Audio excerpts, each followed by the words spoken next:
Hi, this is Mohammed, and in this part of the assignment, I will be talking about the camera Fujifilm X T1.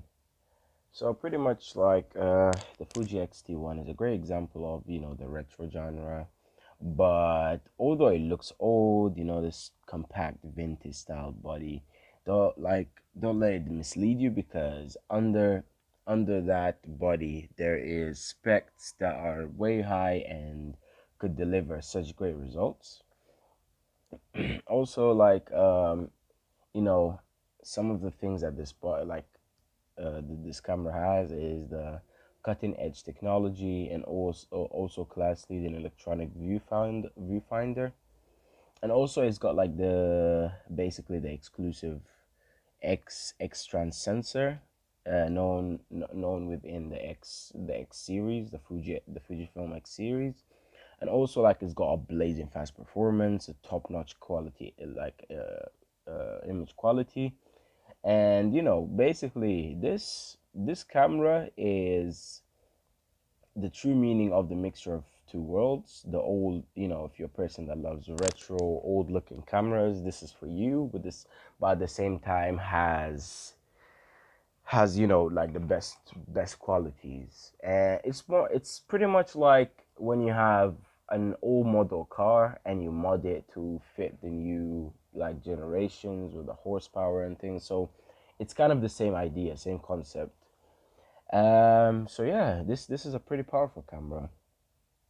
Also, I've been mentioning some of its features, like the 16 what's it called, megapixel X-Trans CMOS 2 sensor, the EXR processor 2, which is basically the latest processor for this series. Also water resistant body, which means like rain, water, anything, it does not affect it. Also its ISO goes from like 200 up to 6400 ISO. Like compared to the Canon, this it goes way high up. Like the Canon goes up to like 3200, so it's almost a double. um Also plus like if you expand it, it goes like from 100 up to 51,200 ISO. Like this is crazy, but this is only for GPG, for just like photos, so pretty much video wouldn't be affected by this. 2.36 million OLED electronic viewfinder with like 0.77 times equivalent magnification, which is, this is mind blowing. Well, no, I like the Canon, which is like what it was. I think 12.1 million mega 12.1 million, you know, megapixels. Like you know, dot wise, like the inch per the dots resolution on the screen. And also it's got like a dual view, and on the like in EVR basically it's got like regular view and focus peaking slash digital split image at the same time, so it's basically combining two features at the same time. um Basically I would not be explaining most of these features. I might like touch on them, but I'll not explain about like most of them because you know um I'm here to kind of like evaluate both cameras in general. But if there was, I could make an in-depth review, but I don't think this will be necessary because this is an IT class, not a photography class. So pretty much a lot of these features we'll not know a lot about. So yeah, also it's got like top play ISO, shutter speed, basically exposure compension, drive mode, and metering controls. Also, it's got 6 programmable function buttons, so that's good. It's got a couple of buttons that you can work with, fiddle around with, see what's gonna happen. And 3.0 inch, 1.04 million dots, 3 ratio to tilting LCD.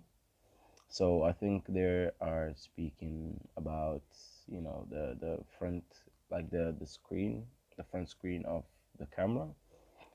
Also 8 FPS continuous shooting with continuous autofocus. So pretty much this is a feature that I've seen before within the Canon, but it was not at this rate. It was the same like FPS 8.0, but this camera has the autofocus while the Canon does not have the autofocus. So pretty much you can, yeah, continue shooting without any lags, but it will not focus every time. But with this one, it has continuous autofocus even while you're shooting. So pretty much you can shoot until your memory is full with focus all the time. So, you know, this is just a bit crazy. And you got 3 FPS with live view. So 8 FPS with normal and 3 FPS with live view. Also, it's got built-in Wi-Fi, including remote controls from smartphone or tablet. So pretty much you can connect this to your phone. You know, fiddle around with it. You know, like use the application for certain features. You know, transferring the photos maybe itself. You know, printing and all that. So you know, it's a good feature. Like it's a feature that's very usable, very efficient. You know what I mean? You don't have to physically connect it, remove the photos, or even like take out the memory card, put it somewhere on your PC, and then you know, like transfer the photo. It's a long process, but you know, it's easier that they made it this way. So it's got full HD movie recording at 1080p slash 60, and with 36 megabytes per second at the bit as a bit rate. And also it's got built-in stereo microphone, which is like, you know, it's great to record sound. Well, I mean, there's could be additions of a microphone, but you know, this could be added maybe if you want to take photos in, I mean, videos in windy conditions, so it cuts out all the you know, the flashing of the wind. Also, like, it's got a clip-on external flash. It is included within the camera when you buy it, so you know it's good for low light photography. And you got an optional battery grip. So you know, if you want a better grip on the camera, this is something you might be looking at. So yeah, pretty much this is it for the features of the camera. And also we got some of the pros and cons. Like there's not really a lot to look at here. Like I just, you know, this some of the pros and cons that I've gathered. So yeah, for the pros, it's got like excellent image quality, solid weather sealed body, which you know protects it from the weather. You know, part of the features as well. Also, it's got the retro design, you know, which is great. Basically, like personally, I love retro things. I love things like from the 80s, 90s. And looking at this camera is just, it gives me goosebumps because it looks, you know, like it looks nice. It looks better than any other camera. Like you most, like, I don't know, usually people go for something that's new, but I love retro things, and for people like me, this camera would be looking like, you know, on point. So pretty much you know, the retro design is definitely one of the pros. And also like very low viewfinder lag with single servo shooting. Also you got fast burst shooting with great buffer depth, and also, as I said in the features, the in-camera Wi-Fi connectivity. So some of the cons is exposure compensation dial in easily bumped. So I think this has to do with like if you hit the camera somehow or something, it could affect it in a way. So pretty much it is one of the cons. Four-way control, four-way controller button that is hard to press. So, but basically, I don't have a hands-on experience, so I wouldn't know like how it would feel like. But you know, the review here says that it's hard to press this button. So pretty much, this could make it like such an inconvenience as sometimes.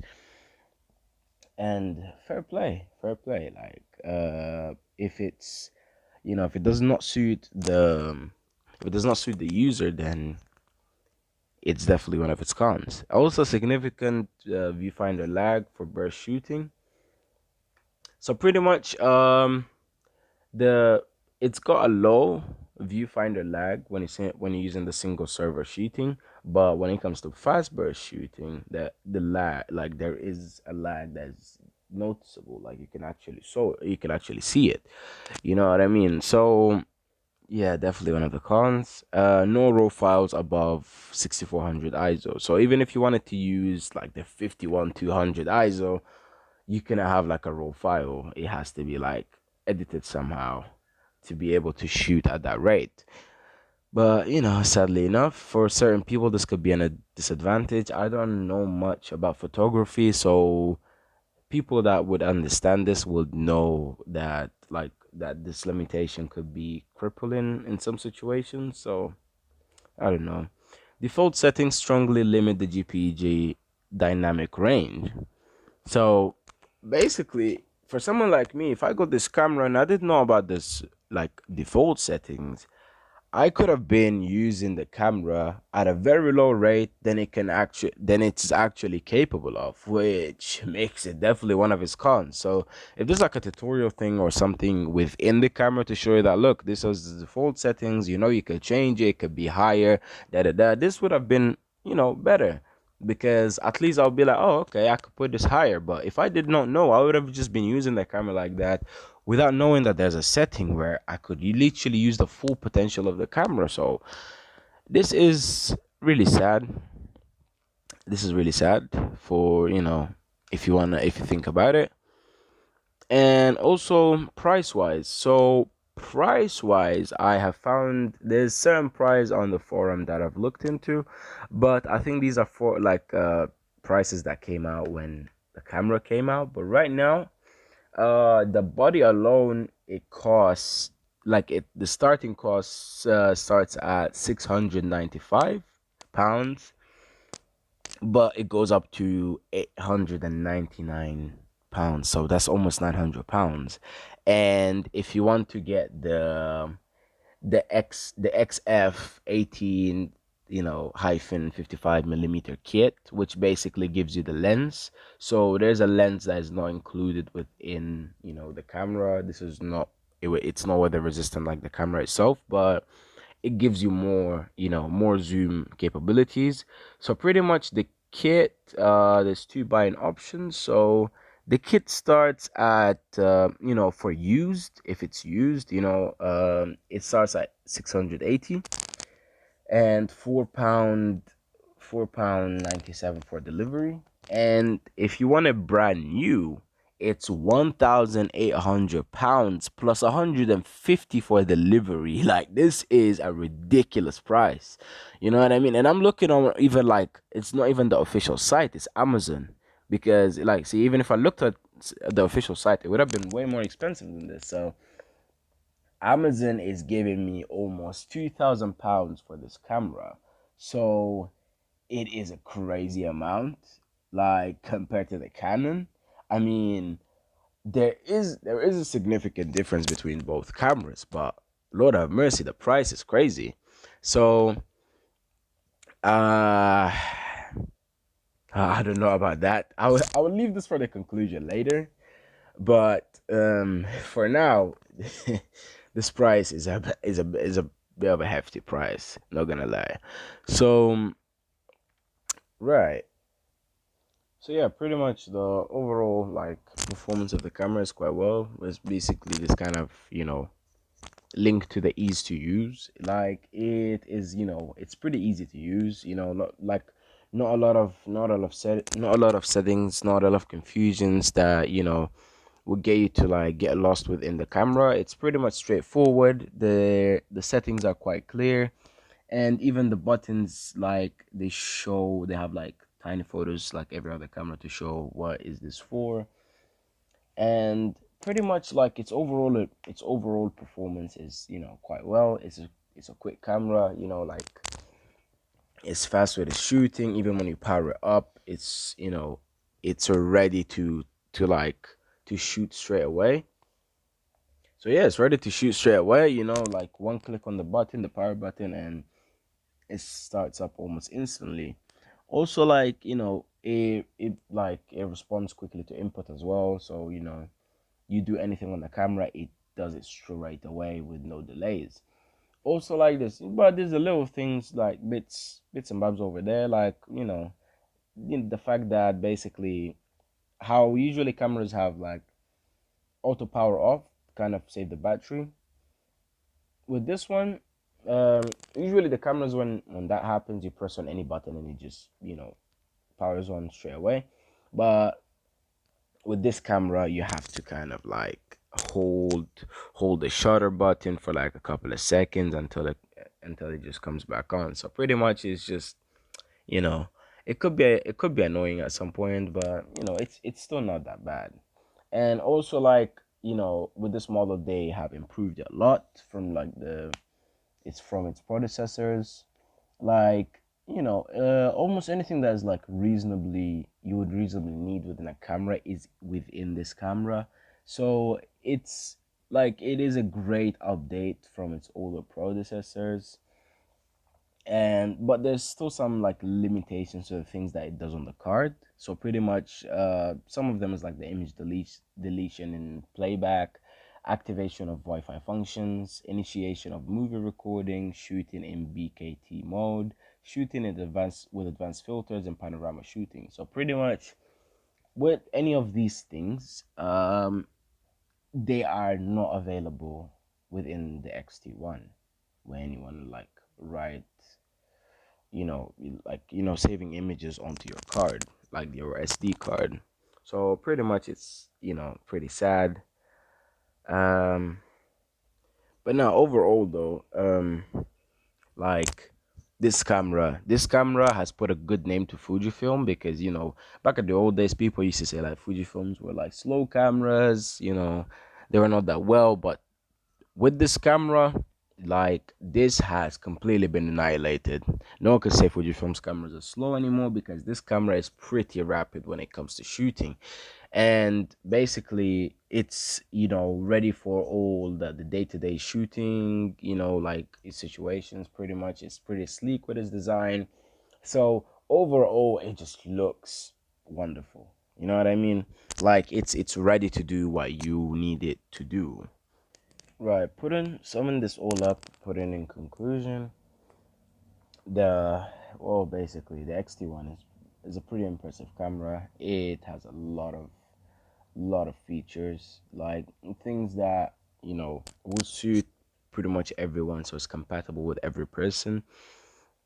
Um, Also, like it's everything about it is just perfect, pretty much, almost, you know what I mean? Certain things are still drawbacks, letting me putting the camera behind, but most of its features are, are good. Like, how it's relatively compact, and also the body is well designed, and you got all these knobs and switches on the camera that kind of like gives you the ability, basically it gives you the ability to take control of the photo that you want to take, make it come out exactly how you got it in your head.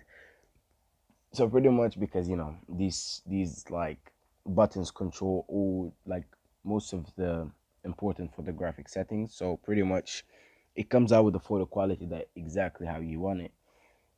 And also, like, it's got like the hue high resolution electronic viewfinder. Is, it's pretty fun. It's a pretty fun thing to use, like, uh pretty much it how you can play around with the hue, look make it look different, make it, higher or lower to suit your photo requirements. Also, like, it's got like an excellent preview of the photo you just taken on, and how it's gonna look as an outcome, so you don't have to actually wait until all the settings take place, so you can see in the gallery. Also, you got like, the autofocus is pretty rapid on the camera, so pretty much you can keep shooting, burst shooting, and it will focus every time. And also, like, this is something I haven't mentioned before, but the XT1 is like literally the first mirrorless camera, so pretty much it can track the focus on any object moving away or towards from the camera. So pretty much, like, I mean, towards the camera. So pretty much it is impressive. Like, something could be moving and you have a sharp focus on it without any problems. The image quality is excellent, there's no problems with it. Um so So yeah, pretty much like with the GPG color retention, XT1 is on point when it comes to that. The colors are natural, all natural looking, and basically the white balance on point. The skin tones are all like as close as it can be to like actually how you see it. And basically it's got the high ISO. Um, Also like the noise and noise cancellation is well controlled as well. I didn't speak much about the noise cancellation, but yeah, this it does come with noise cancellation, by the way.